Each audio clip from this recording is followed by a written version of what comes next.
নমস্কার বন্ধুরা, আমি সঞ্চিতাস এসেন্স রেসিপিস ইউটিউব চ্যানেলে আপনাকে স্বাগত। এই ডিম খেতে আমরা কিন্তু সবাই ভীষণ ভীষণ ভালোবাসি।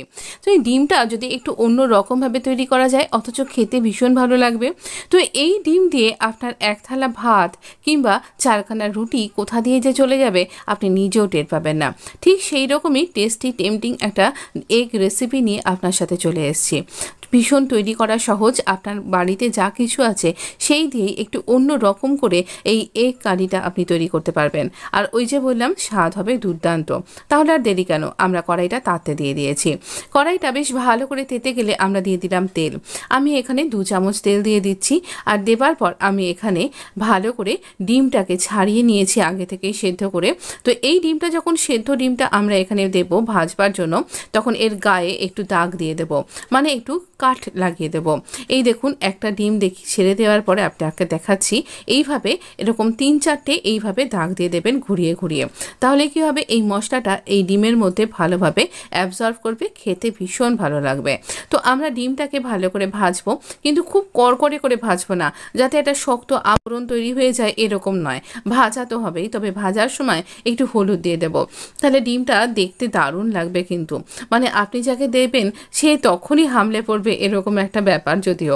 তো যাই হোক, ডিমটা ভালো করে ভেজে আমরা তুলে নিলাম।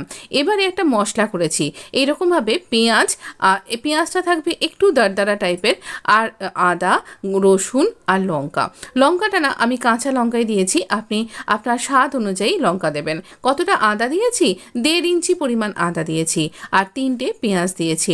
ভালো করে এটাকে ভেজে নেব, খুব ভালো করে ভাজতে হবে, মানে ভাজবার সময়তে বেশ ভালো করে কাঁচা গন্ধ চলে যাবে, সমস্ত জুসটা চলে যাবে, একদম ড্রাই হয়ে যাবে। এইভাবে কিন্তু আমরা ভাজবো।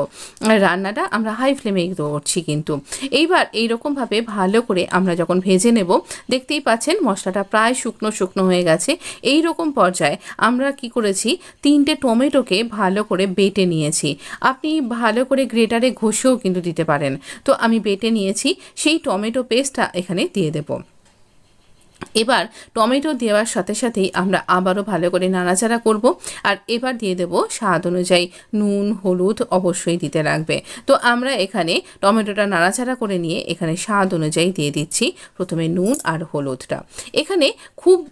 এখানে টমেটোর যে সুন্দর ট্যাঙ্গি টেস্ট রয়েছে সেটা ভীষণ ভালোভাবে এনহ্যান্স হবে এই রান্নাটার মধ্যে। তাই আমরা এখানে দিয়ে দিলাম নুন, এবং স্বাদ পরিমাণ মতন হলুদও এখানে অ্যাড করব। হলুদ আমরা একটু দিয়েছিলাম। আর হ্যাঁ, অবশ্যই একটু চিনি দিতে কিন্তু ভুলবেন না। ওই টমেটোর যে মিক্সির বাটি ধোয়া একটু জল অ্যাড করলাম, কারণ পুরো জুসটা শুকিয়ে গেছিলো। এবারে দিয়ে দিলাম এই ভেজে রাখা ডিমটা, যাতে ডিমের মধ্যে সমস্ত মশলাটা ভালোভাবে অ্যাড হয়ে যায়। চিনির জন্য ভাববেন না যে মিষ্টি মিষ্টি হবে কিন্তু। তো এখানে চিনিটার জন্য কিন্তু ভালোভাবে এই সমস্ত কিছুর জন্য টেস্টটা এনহ্যান্স হবে। একটু কসুরি মেথি হাতে করে ক্রাশ করে আমি দিয়ে দিলাম। এবারে দেব মালাই। সকালে যে দুধটা জাল দিয়েছিলাম, উপরে যে মালাইটা পড়েছিল সেটা দিলাম। আপনি ফ্রেশ ক্রিম দিতে পারেন কিন্তু। এবারে ভালো করে আমরা নাড়াচাড়া করব। আমাদের রান্নার মতন আর বিশেষ কিছু নেই। এই মালাইটা একটু কম আছে এবার রান্না করুন, ধিমে আছে এই রান্নাটাকে হতে দিন, যেন তলাটা লেগে না যায় সেদিকটা কিন্তু খেয়াল রাখুন। এই মালাইটাকে একটুখানি হতে দিন, যাতে এই মালাইয়ের কাঁচা গন্ধটাও চলে যাবে, অথচ একটা ভালো ক্রিমি টেক্সচার চলে আসবে। ভীষণ ভীষণ ভালো খেতে হয়, এটুকুনি বললাম। একদিন একটু তৈরি করে দেখতে পারেন। তবে হ্যাঁ, ফ্রায়েড রাইস কিংবা বাসন্তী পোলাওয়ের সাথেও কিন্তু দুর্দান্ত জমে যাবে, যদিও তা চিকেন কষার সাথেই বেশি ভালো যায়, তাই তবু একটা অপশান আপনাকে দিয়ে রাখলাম। এবারে না আমরা গরম মশলা দিয়ে দেবো। গরম মশলা 1 চামচ দেবার পর গ্যাসটা অফ করে দিন, আর ভালো করে নাড়াচাড়া করে কিছুক্ষণ এইভাবে চাপা দিয়ে রাখুন। আর তারপর সার্ভ করুন গরম ভাত কিংবা রুটি কিংবা দুটোর সাথেই একসাথে। শুধু জমে যাবে এইটুকুনি বললাম। তাহলে ট্রাই করছেন কবে? ট্রাই করার আগে আমাকে জানাতে ভুলবেন না ট্রাই করার পর কেমন লাগলো আপনার এই রেসিপিটা। অবশ্যই ভালো লাগবে, এইটুকুনি আপনাকে বলতে পারি। ট্রাই অবশ্যই করুন কিন্তু। আর ভালো কথা, ভিডিওটা যখন এতক্ষণ দেখেছেন তাহলে লাইক দিতে ভুলবেন না প্লিজ। আর চ্যানেলটা এখনও যদি সাবস্ক্রাইব করা হয়ে না থাকে তাহলে সাবস্ক্রাইব করে নোটিফিকেশান বেলটা অন করবেন। আমি প্রায় ভিডিও আপলোড করি, আপনার কাছে নোটিফিকেশান পৌঁছে যাবে, আর আপনিও পেয়ে যাবেন বিভিন্ন টেস্টি রান্নার রেসিপি। আর যেহেতু ঝালটা কম দিয়েছিলাম, রুটির সাথে খেতে তো ভালোই লাগবে না কাঁচা লঙ্কাটা, তো অবশ্যই ট্রাই করতে কিন্তু ভুলবেন না। ভালো থাকবেন, সুস্থ থাকবেন।